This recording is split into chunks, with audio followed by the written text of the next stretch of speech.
Hi, DD Solar here. Is it possible to run a DC to AC inverter directly off a solar panel? In some cases, yes. There are a couple of problems that prevent most inverters sold today from running directly off solar panels. The first one is that they're not designed to deal with a wide voltage fluctuation or a voltage swing that a solar panel would normally put out. They're designed to run off a battery, which does vary in its voltage to some degree, but nothing like a solar panel. A solar panel is an unregulated current source, and the harder you pull on it, the lower the voltage goes. It can change over 10 volts depending on the load. And most inverters can't put up with that. That is not to say the inverter couldn't if it was modified or properly designed to do that. It's just that they never are designed usually to run directly off a solar panel. There are grid tie inverters, and we know those are DC to AC inverters. They do run directly off of solar, but their firmware is designed to cope with the load changing, and they're designed to cope with the wide voltage input from a solar panel array. The next problem is surges. A solar panel is not regulated, and so there's nothing there to cope with the surges that might occur when an inverter turns on or a load starts up. When the inverter starts up, it can draw quite a bit of current, and if it can't get that amount of current from the solar panel directly, it may refuse to start up, or it may keep starting up and stopping over and over again and never recover. All inverters have bulk capacitance or bulk capacitors on the input on the DC side, but these are relatively small and are not necessarily enough by themselves to handle a surge. They depend normally on the battery to do that. This problem can be solved. It depends on how purist you want to be. If you want to just have a solar panel wired straight into an inverter and nothing else is allowed, then that's tough to solve. The solution to that would be to place supercapacitors across the input on the DC side, which I have experimented with, and it does work. So I've been experimenting for quite some time now with this type of setup, and I wanted to make a video showing the system in operation. Here on the workbench, you will see on the right hand side there's a voltage meter, and that's just showing the voltage of the solar panels. This type of meter is a hobby meter, and it's not exactly accurate, but it's enough to see what the solar panels are doing in near real time. On the input side of this hobby RC meter here, there is literally just a solar panel. It's a 100 watt solar panel, which is mounted on the outside wall of my solar workshop. This solar panel is facing approximately 90 degrees. It's a 100 watt panel, so of course I will never get 100 watts out of it. And of course I will never get the maximum possible output. But that's okay by me because it's lower maintenance, it's not on the ground, I don't have to weed whack around it, and it's just a convenient way for me to add additional solar panels to experiment with. If by chance you're interested in mounting a solar panel on the wall of a metal building, check out one of my recent video uploads where I show the materials used to do that. On the output of the hobby meter, which is these wires coming out here, I simply have two alligator clips which are literally pinching the wires together. They're not soldered together. And they're both pinched together, and I separated them with a block of wood right here. And those wires that are pinched together are simply attached to a cable which is plugged straight into the back of the inverter. There is no DC-DC converter or other devices in between the inverter and the solar panel. The only device would be this meter, which is just there so I can monitor the setup. On the left we have the inverter. Now the reason why I've covered the top of the inverter is because I don't want people to go out and buy this inverter and think it will run off of a solar panel. It will not. This particular inverter is modified as a special inverter for high voltage. It will gladly run off of 18 volts. As you can see on the meter, about 18 volts. That's what the solar panel is running at. And I will show you that this inverter is actually indeed powered up. Okay, I'm going to try to pan the camera over and show you the rest of the setup. And there's the power strip coming out of the front of the inverter. I'm going to go ahead and turn that on. And it's not very bright, but you can see it did light up. I am guessing that there's somewhere between 20 and 40 watts of power available with this particular solar panel under the current conditions. The sun is pretty bright and is striking the panel pretty hard, so I'm going to go ahead and give this system a test and see what it will run. Okay, first we have my little Air King fan. I'm going to go ahead and plug that in and see if it will work. To make the setup more interesting, I have rearranged the bench setup so that I can see the watt meter and the hobby meter and the power strip and the load I'm running all at the same time. First, we have my Air King fan. This is supposed to use around 30 watts. I'm not sure what it actually uses. It has a high speed and a low speed. Now this fan does have a surge, so if the inverter can't handle the surge, it won't be able to start it. Okay, power strip's on, so I'm going to go ahead and plug in the fan.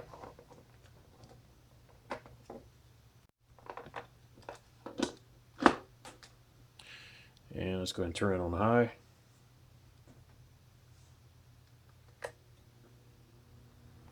And it started up with no hesitation. However, it's only showing about 15 watts on the AC side, and I don't know how accurate that meter is. On the input, the panel is still 17.4 volts, and the meter is not able to read anything. It's not sensitive enough to really be accurate at a low power setting. It's running the fan just fine. In fact, it doesn't seem to really pull the voltage down on the panel very much. So I'm also going to plug in my solder fumes extraction box, which I've shown in other videos. Go ahead and plug that in. And now it's about 17 watts on the AC side. 17 watts is not very much power, so I want to try something more power hungry. In order to cool the inverter, I've added a USB fan right here. It's a USB blower, and I just pointed that in the back of the inverter because I like this inverter and I don't want to run it too hard, and it does not seem to want to switch its fan on, so I went ahead and put one on myself, and I can feel the heat coming out of the side of the inverter. Here's the load I want to try. It's a Ryobi battery charger. It says it uses 60 watts, so I'm going to go ahead and plug that in and see if I can use it.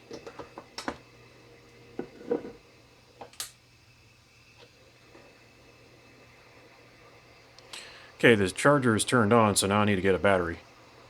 You may hear the sound of a fan. That's this USB fan here, which is running in the background. I've got the charger plugged in, and now I'm going to put a battery in.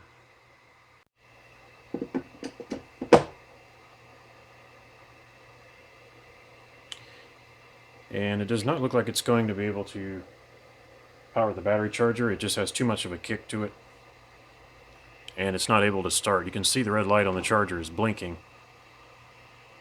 It will go red eventually, and that's because it's not able to get power. Yeah, so I'm just going to give this one up. So on that one, I'm not sure what caused it to fail, but it could be the result of a surge, or it could just be there's not enough power available. Okay, next I have a Honeywell air purifier. Now this does have a little bit of a surge to it, but I'm going to go ahead and see if it will start. So I'm going to go ahead and plug it in here. And I'll now turn it on.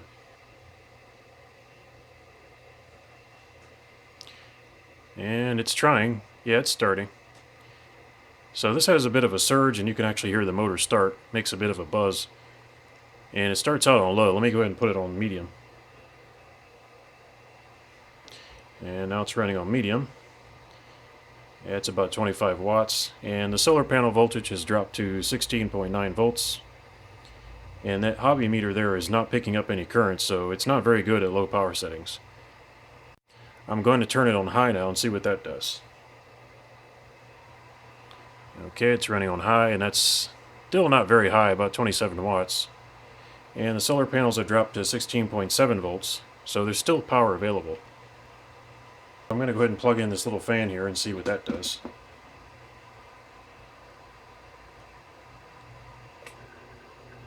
And that caused a problem. You can see it's flickering, output's flickering. Let me try on low. Okay, so on low, it can run both fans, and I'm getting about 38 watts on the AC side. And disappointingly, the hobby meter is only showing voltage. It is not showing any current, so I don't think that meter is working correctly, or it's just not sensitive enough to pick the current up. So currently there is 38 watts output power on the AC side. Of course, the inverter wastes 10 to 20% of that power, so probably on the input we're looking at 45 watts or something like that. It seems that with this setup, just solar panel straight to an inverter, in this case I'm limited to about 38 watts on the AC side. Anything more than that causes the inverter to start resetting itself. Of course, the question is that because of a surge in current that's causing the inverter to trip, or is it just simply not enough power available on the solar panel to continue running the load? Before continuing the experiment, I want to try one more item on the power strip here to see if I can get it to work. And that's a electric razor. I want to see if I can charge it. So currently I'm running a air filter on high as well as a tabletop fan on low. So I'm going to go ahead and plug in the electric razor. And let's see if I can get it to charge. Probably isn't going to work. I really think I'm at the maximum power setting. Yep, not going to work. It could not charge the razor and run the two fans at the same time, so I turned off the air purifier, and now let's see if I can charge the electric razor.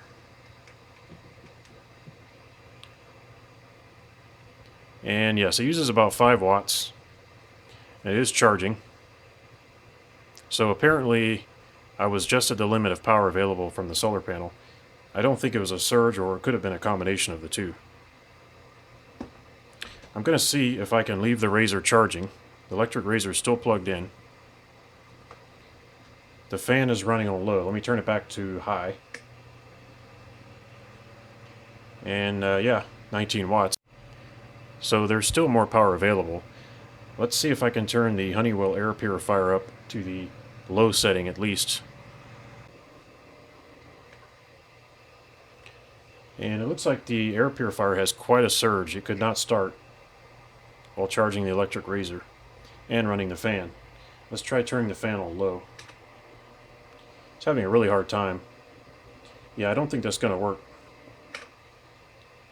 So the issue here is the inverter does not have the ability to deliver a surge.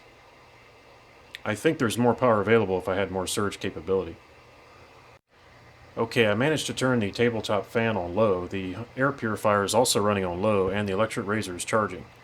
So these three things are running simultaneously, directly off the inverter and directly off the solar panel, with nothing in between.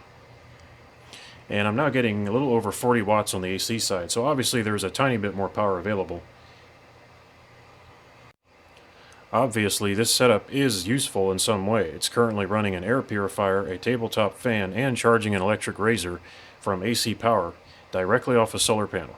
There is no DC-DC converter, there's no battery, no charge controller. There's a fuse that's installed in the back of the inverter. There's a hobby meter, which you can see in the picture here.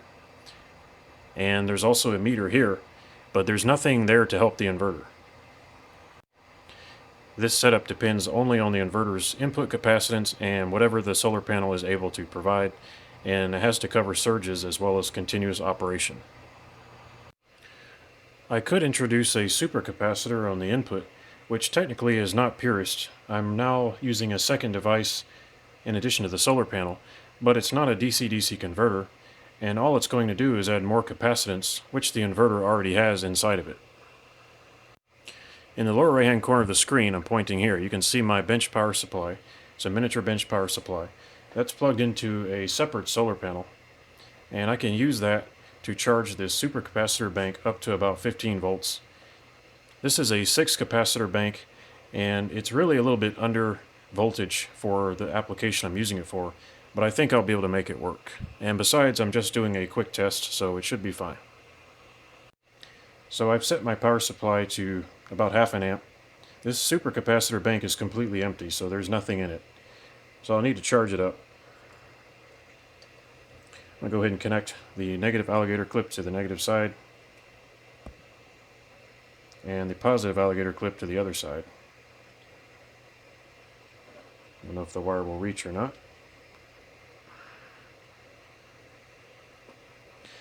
There we go. Looks like it came off.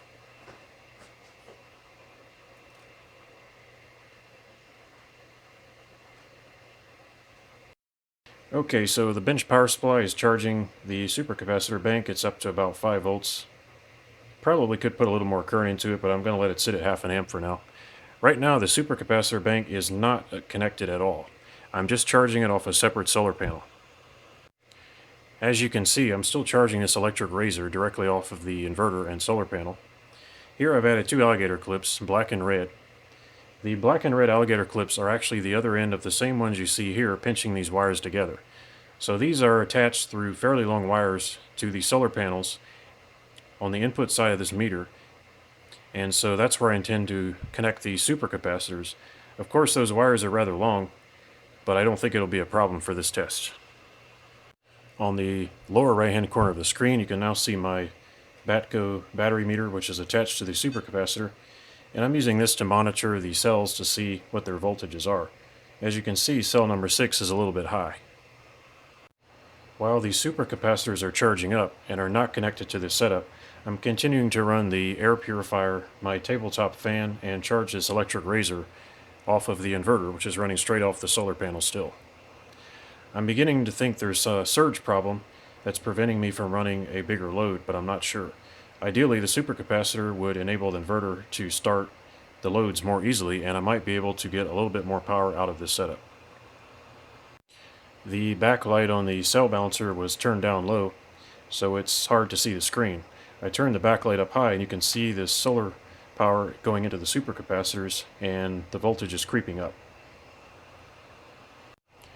In order to really test this supercapacitor, I need to buy an active balancer. I don't have that yet, so right now I have to be careful.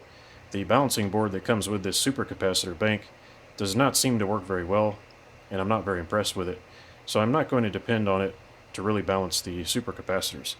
For this quick test, I hope to be able to get up and running. Okay, I'm back to running the tabletop fan, the air filter, and charging this electric razor. The supercapacitor has been charged to about 15.5 volts separately off another solar panel, and I'm now ready to start testing it with the inverter. In the lower right hand corner of the screen, you can see that the supercapacitor is not well balanced, but it should be enough for the test, having reached the voltage of 15.6 volts. The inverter, though, is running at about 16 volts, so this supercapacitor bank is not well matched, but it'll be enough for the test. I'm now going to disconnect the bench power supply, which is right here, where I'm pointing. That's running off a separate solar panel, which has nothing to do with this setup here. It's a completely separate system as it stands now. I'm going to disconnect the power supply, and I'm going to connect the supercapacitor across the input side of the inverter on the DC side using these alligator clips right here. Okay, let's see if this will work. I'm going to remove the power supply first. And I'm going to just take that out of the camera right away. Now I need to connect the inverter to the supercapacitor. So I'll go ahead and do that now using these alligator clips.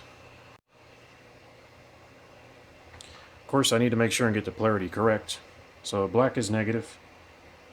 Go ahead and connect that here. And red is positive, if I can get it untangled.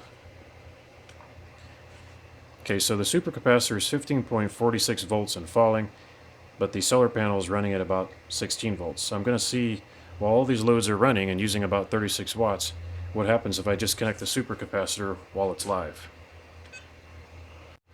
Okay, I really don't want to do this. I probably should switch off the inverter, but I'm just going to go ahead and connect it. Okay, I connected the supercapacitor bank, and you can see here on this meter, the voltage has fallen to 15.44 volts. And we are now using the supercapacitor in circuit with the inverter. Currently, the supercapacitor voltage is creeping upwards. The highest voltage is number 3. Cell number 3, or cap number 3, is 2.695 and climbing, so it's a 2.7 volt supercapacitor. I really don't want it to go above 2.7 volts, but because I don't have an active balancer right now, it's way out of balance. But I'm going to go ahead and proceed with the test. So earlier when I tried to power on some of the appliances, the inverter would start going into a reset loop, and the load would either not start or it would constantly cycle on and off. Now I'm going to see how far I can push this setup, and it seems my maximum wattage is about 40 watts on the AC side. Of course, if I start pulling more than that, it will start discharging the supercapacitor and I'll be able to see that. So here on this meter you can see 15.8 volts and climbing. That agrees well with the hobby meter, which is showing 15.85 volts. Let's go ahead and push this setup and see what happens. Currently the tabletop fan is running on low. The air purifier is running on low, and this electric razor is charging. I'm going to try turning the fan on high, which normally would cause the inverter to start cycling. Okay, so I'm going to go ahead and turn the tabletop fan on high, and this time there was no problem turning that fan on high. I didn't hear the inverter cycle or do anything. And we're running about 40 watts. It's varying a little bit on the output. So I'm running the tabletop fan on high, I'm charging the electric razor. Let me try turning the air purifier on medium, which almost certainly would cause the inverter to start cycling. Let's see what happens. Okay, so I turned it on medium, and there was no problem whatsoever. It did not react at all. The supercapacitor, though, is starting to creep down in voltage. It is now 15.8 volts, 15.79. So obviously, we're now discharging the supercapacitor a little bit. Just out of curiosity, I'm going to try turning the air purifier on high and see what happens.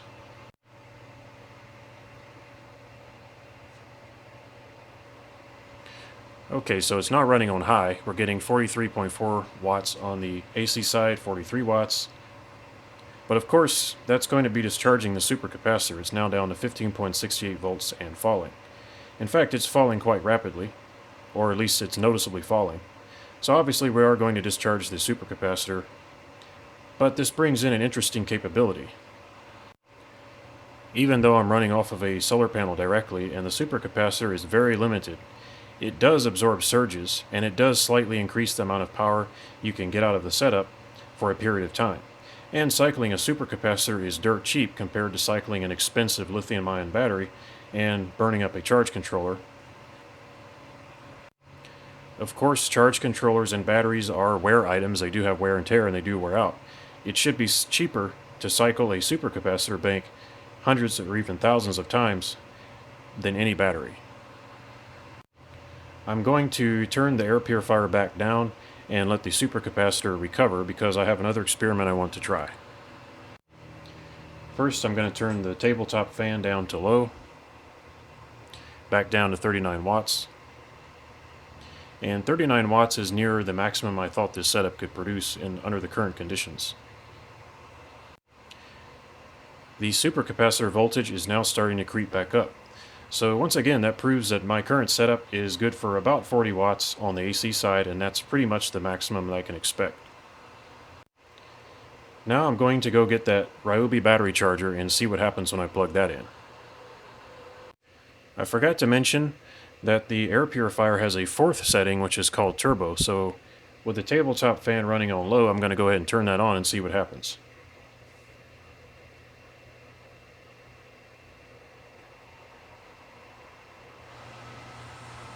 Okay, it's now drawing 57 watts. And you can see the supercapacitor voltage is now falling from 16 volts down into the 15 volt range. So once again, the ability to do bursts of high power is possible in this type of setup. Cap number 6 got up to 2.9 volts, so I'm deliberately running this setup at 58 watts on the AC side to discharge the capacitor some. 2.9 volts is way too high since these are 2.7 volt capacitors. Also, the balance board on this capacitor bank here does not work very well at all. I will be adding an active balancer to this supercapacitor bank as soon as possible. The supercapacitors have been discharged to about 13 volts. Cell number 6 is still the highest one at 2.4 volts, so that's a problem. I'm going to go ahead and try the Ryobi battery charger again and see if I can get the battery to charge. Of course, I don't expect it to run forever because at that point it's depleting the supercapacitor in addition to using the power from the solar panel. Alright, I got everything unplugged. The supercapacitor is charging very rapidly, and cell number 6, or capacitor number 6, has already hit 2.7 volts. So I have to hurry up and put a battery in this charger here.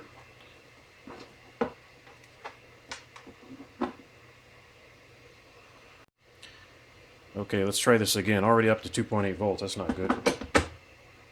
Let's go ahead and charge the battery and see what happens. And it says 42 watts. So this battery charger here only takes 42 watts. And indeed, it draws quite a surge. That's why it would not work earlier. It was drawing quite a surge when it tried to start up. So the battery is charging.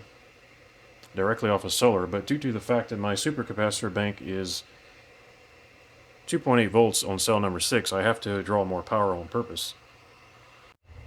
Okay, the supercapacitor bank is under control. The voltage is back down to 2.4 volts on cell number 6, and the Ryobi battery is still charging, as you can see here.